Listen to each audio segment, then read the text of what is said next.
সবাই মিলে একসঙ্গে ঘুরতে যাওয়াটা যতটা আনন্দের, বাড়ি ফেরার সময় কিন্তু ঠিক ততটাই খারাপ লাগে। তবে ভালো লাগার একটা দিক রয়েছে, 3 দিন বাদে আবার বাড়ি ফিরছি।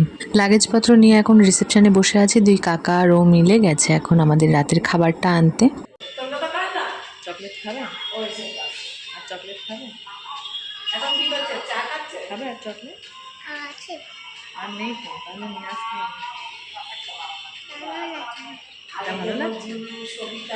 এই যে বাচ্চাটাকে দেখছো, আমরা যার হোটেলে ছিলাম ওনার মেয়ে ডোডোর সাথে খেলছিল। হঠাৎ করে আমার কাছে এসে বলছে, তোমার কাছে কি চকলেট আছে? আমি বললাম, আমার কাছে তো চকলেট নেই, লজেন্স আছে, তুমি খাবে? লজেন্স দেওয়ার পর আমার কোলে বসে কত গল্প। এখন আমরা বেরিয়ে পড়ছি। আমাদের ট্রেনটা ছিল সন্ধে 6টা কততে, মানে ওই 7টার একটু আগে। টিকিট বুকিং এর সময় ওর নাম্বারটা দেওয়া হয়েছিল। বিকেলের দিকে রেলওয়ে থেকে একটা মেসেজ আসে যে আমাদের ট্রেনটা 6টা কতর বদলে ওটা 10টা কততে দেওয়া হয়েছে। তো আমরা সেই অনুযায়ী হোটেল থেকে বেরিয়েছিলাম। স্টেশনে এসেও আমাদের অনেকক্ষণ ওয়েট করতে হয়। হোটেল থেকে বেরোনোর সময় 2-1 জনের সাথে কথা হচ্ছিল। ওনাদের মুখে শুনছিলাম যে এই ট্রেনটা নাকি কখনো ঠিকঠাক টাইমে দীঘাতে পৌঁছয় না, বা দীঘা থেকে ঠিকঠাক টাইমে ছাড়েও না, মানে যেই টাইমটা দেওয়া থাকে তার থেকে অনেকক্ষণ লেট হয়।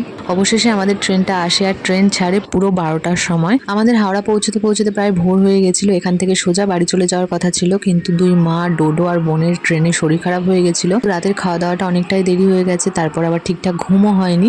আমার চোখটা একটু লেগে গেছিল, কিন্তু যখনই চোখ খুলছিলাম তখনই দেখছি 2 কাকা আর ও জেগে আছে।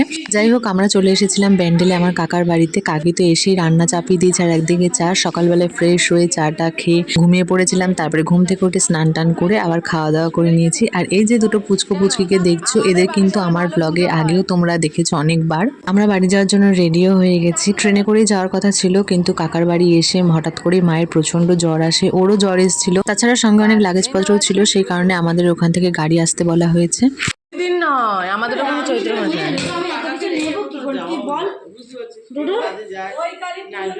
রবিবার দিন, ছুটির দিন, ফাংশন।